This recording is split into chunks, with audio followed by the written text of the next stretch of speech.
un gusto de poder estar con vosotros. Y he visto que, como dijo el hermano, falló en la música alguna nota, ¿no es cierto? Quiero decirle que no es el único. Yo también he fallado porque yo pensé que el día 2 era el texto del cual se iba a hablar, no el 3. Así que lo que había recibido ya, la hojita, para el día 3, teniendo en cuenta, no lo olvidéis, que será mañana o pasado, no sé, ya se verá, ¿no? Bueno, pues, pero en sí la palabra tiene una diversidad de poder comentar, de poder observar, de poder también relacionarlo a nuestra vida. Por lo tanto, pues lo que tengo aquí preparado os voy a hacer conocer. ¿Bien? Bien, pues voy a empezar con ello y me gustaría deciros que creo que vosotros ya lo sabéis, que he nacido en Bolivia. No sé si todos lo sabéis, soy boliviano de nacimiento y pues nací en la ciudad más altas allí de Bolivia, en La Paz, a unos 4.500 metros de altura. Ya podéis imaginar que es mucho. En cuanto al frío, pues yo estoy a gusto, o es natural en cuanto a mi propia naturaleza, pero mi esposa, naturalmente, que ella ha nacido en el Caribe, pues para ella es muy duro, ¿no? Así que por las zonas donde yo he nacido, han existido unas culturas milenarias, donde en aquellos tiempos, estaba una cultura aymara en la que nací. Son mis ancestros en sí, los aymaras, ¿no? Esta cultura pues veneraba en sus templos y había un dios que se llamaba el Tunupa. Pero después de la llegada de los incas, otro imperio, estos lugares donde se conservaban estos dioses, que estaban incrustados en las montañas, se suplieron por otro dios llamado Huiracocha. Y posteriormente, con la llegada de los españoles, se cambiaron a otros dioses en estas montañas con otros santos, que ya sabéis la diversidad de santos que hay. Es decir, pues en Bolivia, yo creo que también en muchos lugares, han existido o existen templos donde están situados en la parte más alta. Y así ha habido un cambio. Aquí también en España, antes pues han estado las capillas, luego ha habido la invasión de los árabes, lo han puesto la mezquita, han vuelto a recuperarlas, encima están de las mezquitas y las nuevas iglesias. Así que la verdad, desde los principios de la humanidad, en todas las culturas del mundo, el hombre siempre ha buscado reunirse con el Dios que habita en los cielos, pero aquí en la tierra. Ese ha sido el objetivo.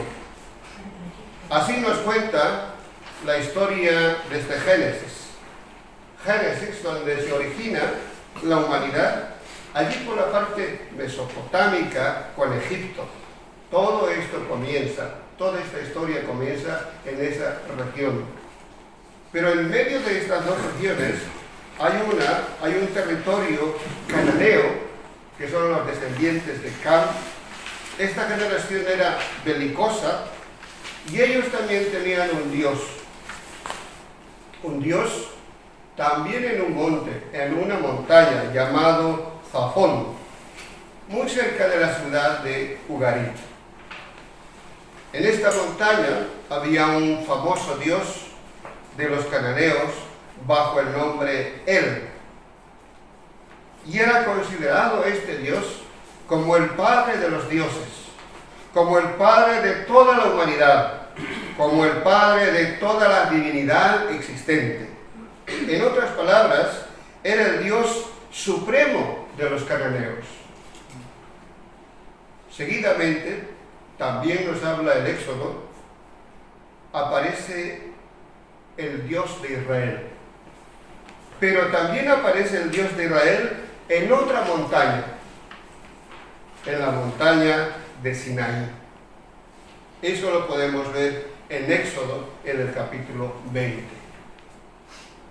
Estoy haciendo esta diferencia de la montaña de mi país a la montaña esta donde viene un Dios de los cananeos y ahora otra montaña del Dios de Israel en el Sinaí, en el monte Sinaí. En Éxodo, en el capítulo 19, el versículo 20, dice: Yahweh descendió sobre el monte Sinaí. ¿Ven? Como contraste, entonces, entre estos dioses cananeos de aquel tiempo, se presenta en una montaña el Dios de Israel, el Yo Soy, el Yo, el Eterno, y el Dios atento, y lo que sucede sobre el hombre se presenta en la cima de la montaña de Sinaí. ¿Para qué? Para poder escribir con su dedo los 10 mandamientos en Éxodo 20. Se presenta Dios en esta montaña con 3 objetivos. Si vamos al Éxodo 19, del versículo 4 al versículo 6, podemos ver estos 3 objetivos. Objetivos claros que quiere hacer distinguir al pueblo de Israel ante todos los dioses existentes en aquel tiempo, de los cuales, como ya hemos escuchado, parece que había dioses supremos según las culturas anteriores. Y dice aquí en Éxodo 19, de esta manera, Dios mismo con su voz en esta montaña: vosotros habéis visto lo que he hecho a los egipcios. Naturalmente que está hablando de la salida, ¿no? Y dice: y como os he tomado sobre las alas de las águilas, os he traído a mí. Ahora pues, explica, escucharéis mi voz, guardaréis mi pacto, seréis mi especial tesoro entre todos los pueblos, porque mía es la tierra. Es interesante poder observar cuando dice mía es la tierra, ¿no? Da a entender, como queriendo decir, los dioses de los que están hablándose, o los dioses incluso de los que se ha vencido allí en Egipto, todos ante esos estoy yo encima, porque todo es mío. Y dice también: y vosotros seréis para mí un reino de sacerdotes y una nación santa. En estos versículos podemos observar 3 cosas importantes, 3 propósitos por los cuales el Dios de Israel en esa cima del monte Sinaí se presenta. El primero en estos versículos dice que escuche. Para que me escuche, dice aquí. Y dice en el versículo 5: ahora pues, si en verdad escucháis mi voz y guardáis mi pacto. El segundo punto por el cual quiere matizar, dice: para que seáis mi pueblo. Versículo también lo expresa así en el 5, en la parte B, dice: seréis mi especial tesoro, para que sea especial tesoro entre todos los pueblos, porque mía es la tierra. Ya podemos ver entonces que aquí hay un objetivo, hay una función. ¿Por qué quiere expresar eso a un pueblo que ha salido? ¿Y qué es lo que desea para este pueblo? El tercer punto que explica aquí con su voz del Señor, y dice: para que ejerzan una función de sacerdotes de su reino. Y dice: y vosotros seréis para mí mi reino de sacerdotes y una nación santa. Pues bien, hasta aquí vemos lo que os había comentado, la visita de Dios sobre esta cima de la montaña de Sinaí. Pero ahora vemos más que una visita. En la historia del pueblo de Israel se ve algo que llena de alegría al pueblo. Ya no es solamente una visita, sino es que quiere vivir con el pueblo, residir con su pueblo. En otra montaña también muy interesante, en Jerusalén. Y dice en el Salmo 76, versículo 2.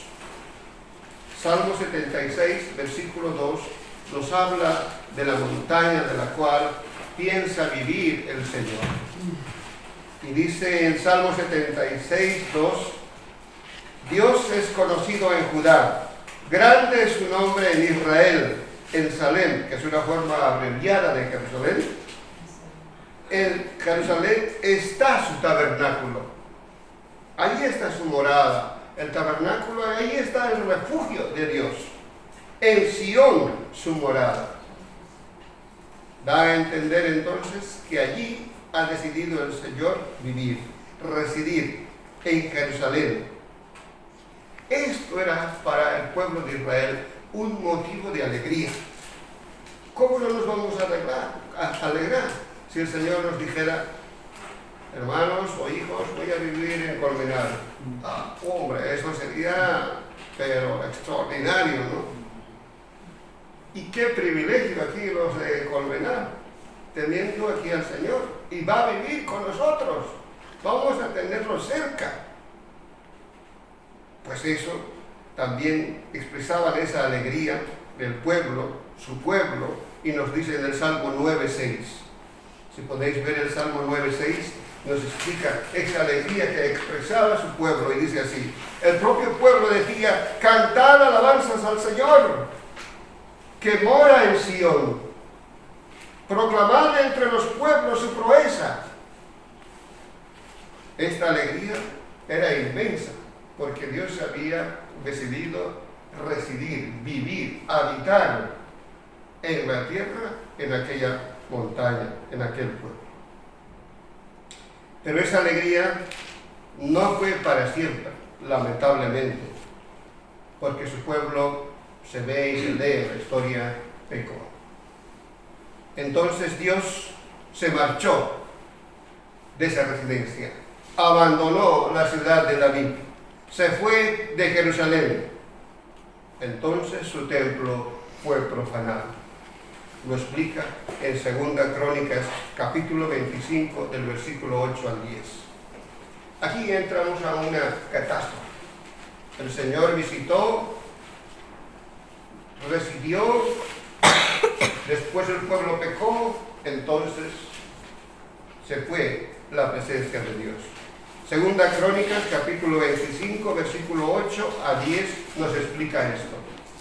Y dice con detalle: el 8 del 14 de agosto de este año, que era el año 19 del reinado de Nabucodonosor, llegó a Jerusalén Nabuzaradán, capitán de los guardias, funcionario del rey de Babilonia, y quemó por completo el templo del Señor, allí donde residía. Naturalmente que la gracia del Señor y el Espíritu ya no estaba. Y dice, el palacio real y toda la casa de Jerusalén la destruyó, todos los edificios importantes de la ciudad. Y luego comenta también y dice, y después supervisó al ejército babilónico mientras derribaban por completo las murallas de Jerusalén.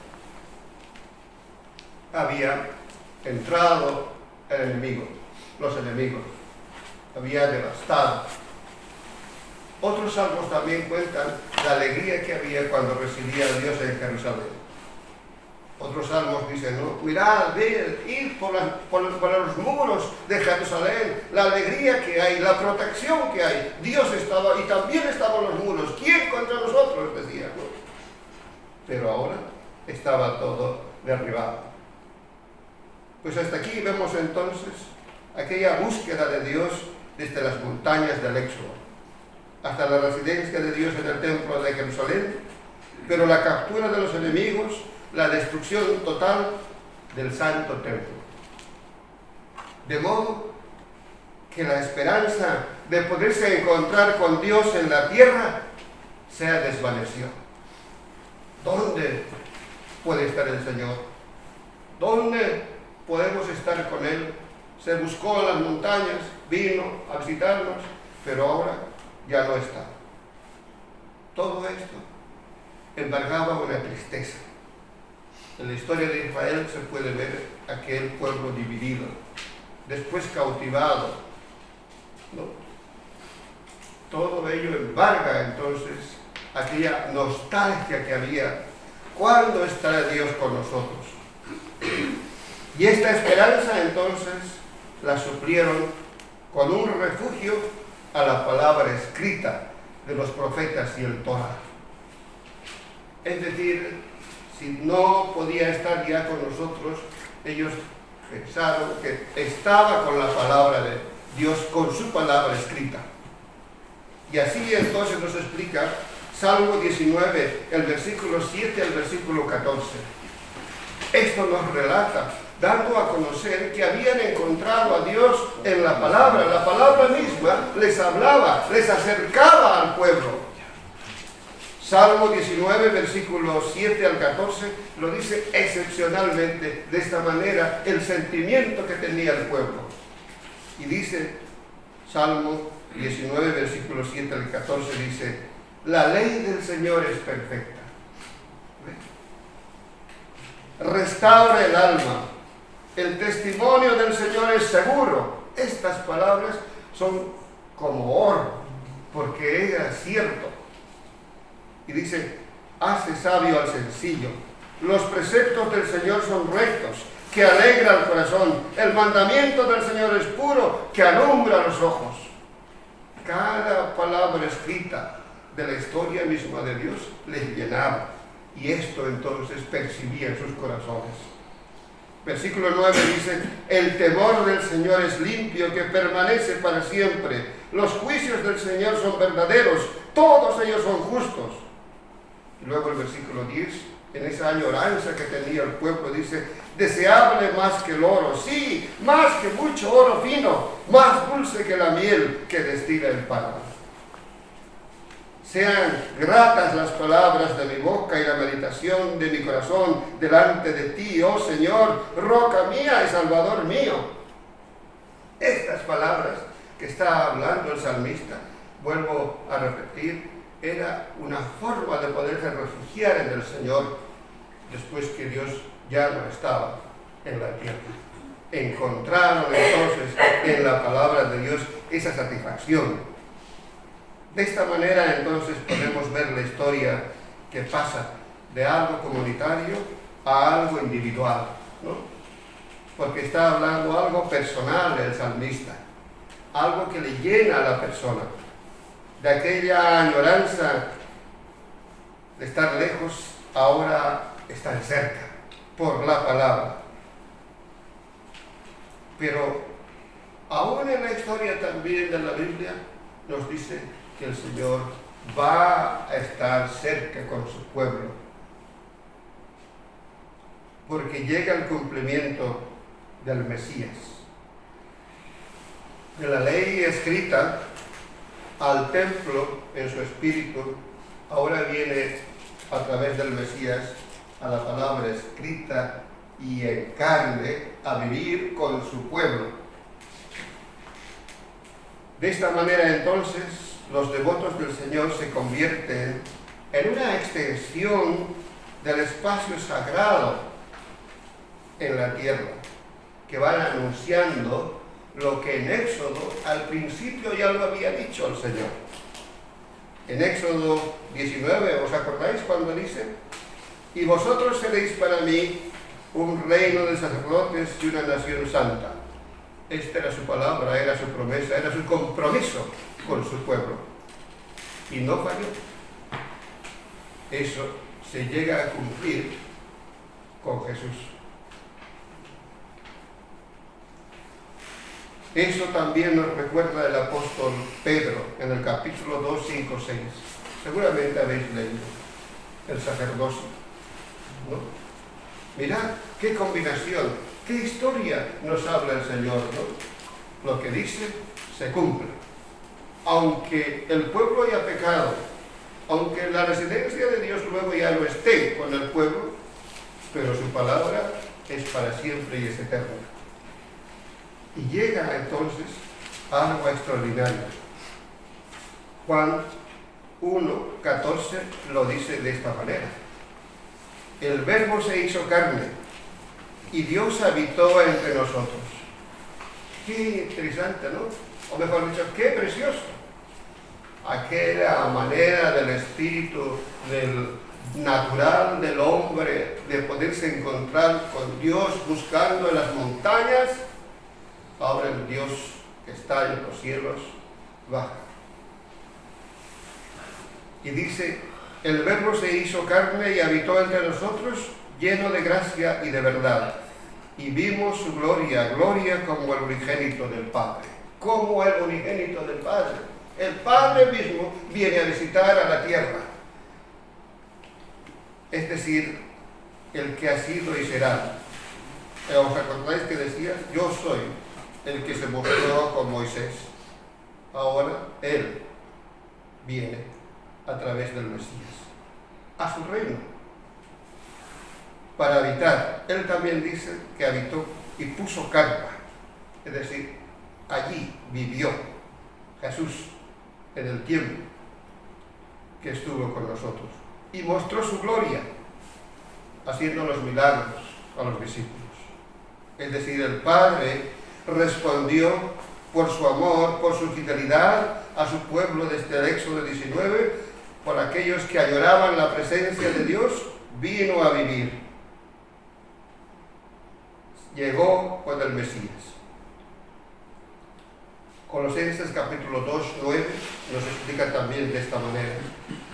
Dice, porque en Él habitaba corporalmente toda la plenitud divina. Todo lo que es el Señor vino a través de Jesús. Colosenses 1, 19, 20 lo vuelve a recalcar y dice, porque el Padre le agradó que en Él habitara toda plenitud y por medio de Él vino a reconciliar consigo todas las cosas, así que los que están en la tierra como los que están en el cielo, haciendo la paz mediante la sangre de su cruz. ¿A quién se refiere? A Jesús, ¿no? Toda la plenitud, todo en sí, el Espíritu del Señor llegó, se manifestó. Así Jesús entonces aporta la gloria, muestra la gloria del Padre. Toda la plenitud divina viene a vivir como príncipe de paz y trae algo. La reconciliación, borrando así toda la rebelión anterior por la misericordia del Padre. Entonces, Pablo, de aquella historia que miró desde el Antiguo Testamento, empalmándolo con el Nuevo Testamento y mostrándolo en esos momentos de la nueva iglesia, los nuevos hijos, dice en 2 Corintios capítulo 5, versículo 17 al 19, así. 2 Corintios 5, 17, 19. Y dice, de modo que si alguno está en Cristo, nueva criatura es. Las cosas viejas pasaron. He aquí, son hechas nuevas. Y todo esto procede de Dios, quien nos reconcilió consigo mismo por medio de Cristo y nos dio el ministerio de la reconciliación, a saber que Dios está en Cristo reconciliando al mundo consigo mismo, no tomando en cuenta a los hombres sus transgresiones. Y ahora viene el propósito por el cual el Señor habló desde el Antiguo Testamento. Dice, y nos encomienda a nosotros la palabra de la reconciliación. ¿Os entendáis, hermano? ¿O podéis comprender? La palabra del Señor vino a vivir en Cristo mismo y todos los que hemos recibido a Cristo tenemos su palabra en el corazón. Y nosotros también tenemos entonces ese propósito y ese ministerio de reconciliación como sacerdotes viviendo aquí en este reino del sí y ya y no todavía. Tenemos un propósito, porque la palabra nos ha hecho reconciliadores y ministros de su palabra. Dicho esto, entonces podemos decir, como la hojita dice, ¿no? Porque ayer ya lo habéis leído, dando acción de gracias que, gracias Señor por habernos inspirado tu palabra escrita, contado de esa manera, y por preservarla, por esparcirla para todo el mundo, para que sea la luz que ilumina el camino de la fe. Y podemos decir, sí, gracias Señor, porque nosotros estamos en ello. Gracias Señor Jesús, la palabra hecha carne que confirma la palabra escrita está puesta aquí y es verdad, si la comparamos con la historia. Entonces confesamos, perdónanos Señor, cuando anteponemos nuestra palabra a tu palabra. Perdona nuestro conformismo con muchas palabras del mundo y nuestra rebelión contra tu palabra. Y hace una petición. Sí, reconocemos cuán preciosa es tu palabra. Nosotros también, ¿no? Porque lloramos al Señor, pero también podemos decir como su pueblo, también lo encontramos en su propia palabra escrita. Y esa palabra escrita ya ha hecho mella en nuestro corazón. Pedimos entonces a Dios que quite nuestros pecados y las ceras que obstruyen nuestro oído para no oír la verdad. Que seamos humildes, mansos al escuchar la palabra y valientes para obedecerla, dice. Pues bien, esta es la palabra escrita, visitada, vivida por Dios mismo. Se fue porque Dios buscó, nos muestra la historia, a otros dioses y pecaron, pero volvió porque cumplió su promesa en el Hijo, en el Mesías. Y ahora vive con nosotros, haciendo un pueblo. Pero el propósito sigue desde un principio, ¿no? Mi reino, dice, a mí me pertenece mi tierra y os voy a mandar a mi reino, dice, como sacerdotes. Y nosotros lo llegamos a cumplir, porque Jesús mismo lo vuelve a decir. Ahora somos reconciliadores. Pues vamos a orar al Señor, porque esta es la gran verdad, para que nos dé a todos nosotros ese coraje y esa valentía, y también esa humildad de poder reconocer que tenemos una función, porque no estamos por estar, sino estamos con el Dios que nos visita, y el Dios que nos visita en nuestros corazones también nos da un propósito. Señor, te damos gracias por tu palabra escrita, que misteriosa cada vez que se lee, pero luego se despeja con cada promesa tuya. Y cuando vemos, Señor, al final, tantos salmistas, tantos profetas, tanto historia de la que tú, incluso con tu dedo, las has escrito, se viene a cumplir con quien ha llevado todos los sacrificios. Y ahora, Señor, nos hace un pueblo y podemos pertenecer a este reino de los cielos. Y también, Señor, esta función que tenemos ahora, danos, Señor, ese coraje, valentía, tu propio espíritu, para que podamos hablar a los demás de este reino y haya una reconciliación, los que escuchen, y nosotros, Señor, podamos ser también tus sacerdotes, porque esta es la nueva función que tú nos has dado por tu gracia, y dado, Señor, esa sabiduría para comunicarnos a los demás, porque tu palabra es eterna, viva, eficaz, y así se muestra.